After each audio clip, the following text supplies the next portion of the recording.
ഇന്ന് നമ്മളിവിടെ ചെയ്യുന്നത് നല്ല സൂപ്പർ ടേസ്റ്റി ആയിട്ടുള്ള ഒരു കടലക്കറിയുടെ റെസിപ്പിയാണ്.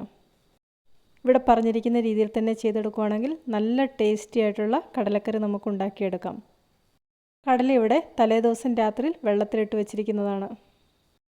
3/4 കപ്പ് കടല കുതിർത്തത് നന്നായിട്ട് കഴുകി ഒരു കുക്കറിലേക്ക് മാറ്റുന്നുണ്ട്. ഇനി ഇതിലേക്ക് കുറച്ച് തേങ്ങാക്കൊത്ത്, കുറച്ച് ചെറിയുള്ളി, കുറച്ച് കറിവേപ്പില ഇത്രയും ചേർത്ത് കൊടുക്കുന്നുണ്ട്.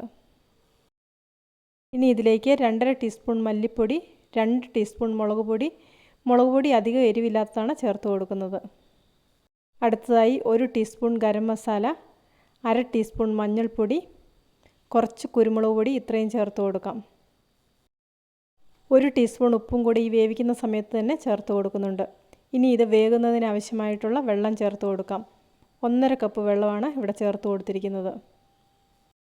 ഇനി ഇതൊന്ന് ഇളക്കി യോജിപ്പിച്ചതിന് ശേഷം അടച്ചു വെച്ച് വേവിക്കാം. പ്രഷർ കുക്കറിൽ വിസിൽ വന്നതിന് ശേഷം ഒരു 15 മിനിറ്റ് തീ ലോ ഫ്ലെയിമിലിട്ട് അടച്ചു വെക്കുന്നുണ്ട്. പ്രഷർ കുക്കർ ഇവിടെ അടുപ്പത്ത് നിന്ന് മാറ്റിയിട്ടുണ്ട്. ഇനി ഈ പ്രഷർ കുക്കറിലെ പ്രഷർ പോകുന്ന സമയം കൊണ്ട് നമുക്കിതിലേക്ക് വേണ്ട ബാക്കി കാര്യങ്ങൾ ചെയ്തെടുക്കാം.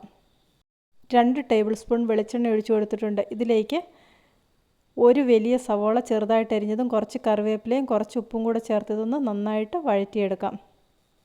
ഇതുപോലെയുള്ള നാടൻ കറികൾ ഉണ്ടാക്കുമ്പോൾ ഉള്ളി നന്നായിട്ട് വഴന്ന് കിട്ടണം. ചെറിയൊരു ബ്രൗൺ കളറാകുന്നത് വരെ ഒന്ന് ഇളക്കി കൊടുക്കണം. ഇപ്പോൾ ഉള്ളിയൊക്കെ നന്നായിട്ട് വഴന്ന് വന്നിട്ടുണ്ട്. ഇനി ഇതിലേക്ക് വേണ്ട പൊടികൾ ചേർത്ത് കൊടുക്കാം. 1 ടീസ്പൂൺ മുളക് പൊടി, 1.5 ടീസ്പൂൺ മല്ലിപ്പൊടി, കുറച്ച് മഞ്ഞൾപ്പൊടി, കുറച്ച് ഗരം മസാല ഇത്രയുമാണ് ചേർത്ത് കൊടുത്തിരിക്കുന്നത്. അതിനുശേഷം ഒരു 4-5 സെക്കൻഡ് ഇതുപോലെ ഒന്ന് ഇളക്കി കൊടുത്താൽ മതി. തന്നെ ഇതിലേക്ക് കുറച്ച് വെള്ളം ഒഴിച്ചു കൊടുക്കുന്നുണ്ട്. വെള്ളം ഒഴിച്ചു കൊടുത്തതിന് ശേഷം ഇതുപോലെ എണ്ണ തെളിഞ്ഞു വരുന്നത് വരെ ഒന്ന് ഇളക്കി കൊടുക്കണം. കുറച്ച് കൂടുതൽ എണ്ണ ഒഴിച്ചിട്ടുണ്ടെങ്കിൽ ഇതുപോലെ പെട്ടെന്ന് തന്നെ എണ്ണ തെളിഞ്ഞു വരും. ഇനി വേവിച്ച് വെച്ചിരിക്കുന്ന കടല ഇതിലേക്ക് ചേർത്ത് കൊടുക്കാം. അതിനുശേഷം ഞാനിത് ചെറുതായിട്ടൊന്ന് വറ്റിച്ചെടുക്കുന്നുണ്ട്. ചാറ് വറ്റിച്ചതിന് ശേഷം തേങ്ങാപ്പാൽ ചേർക്കുകയാണെങ്കിൽ ഒന്നും കൂടെ ടേസ്റ്റ് കൂടുതൽ കിട്ടും. ഓരോരുത്തർക്കും അവരവരുടെ ഇഷ്ടത്തിനനുസരിച്ച് ചെയ്തെടുക്കാം. ഇനി അടുത്തതായിട്ട് ചെയ്യുന്നത് ഇതിലേക്ക് തേങ്ങയുടെ 2ാം പാല് ചേർത്ത് കൊടുക്കുന്നുണ്ട്.